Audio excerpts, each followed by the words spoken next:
Hey, welcome to this new series on Windows Server 2012. Yes, you heard correctly. It's the year 2020 and I'm doing a series about Windows Server 2012. Now you may be wondering why I'm doing a series about an 8-year-old operating system. There are two primary reasons why I'm doing this. First, when I got into the IT industry in 2012, my company was still in the process of migrating from 2003 R2 to 2008 R2.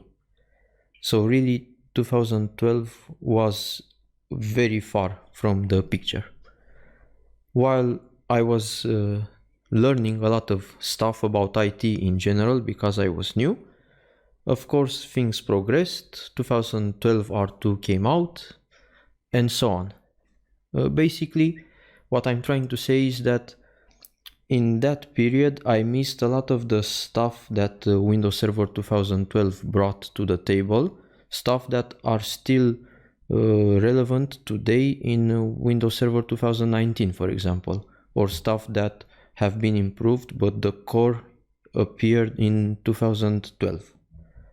The second reason why I am doing this is because I want to also refine the way that I make videos with a series that could be very long, because I want to try to explain a lot of topics about Windows Server 2012. Now, speaking of the topics, what I want to do with this series is basically build a infrastructure with only 2012 servers, and in the process of building this infrastructure present new or enhanced features that appeared with this OS. So for example, we may in a video promote a domain controller, very basic stuff, and maybe in the next video talk about how to clone a domain controller, which is new in this OS.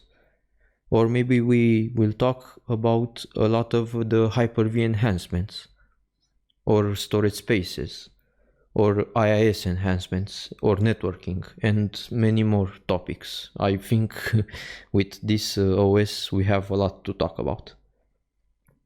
The structure of the courses, or how they will look like, I want to try and minimize the theory, so I want to make it like a basic theory course, and I want to do more stuff. So I want to configure, I want to show you how to configure, how to do stuff.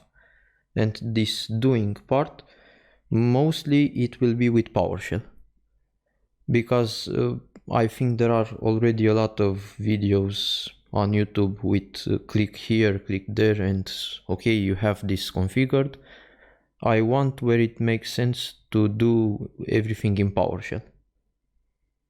Also, because we are doing a lot of stuff in PowerShell, you will find all the relevant code on my GitHub, which I will link in every video. And for now, I think this is it for this introduction. In the next video, we will start building our infrastructure with our first domain controller. So if you are interested, then please like, share and subscribe, and stay tuned.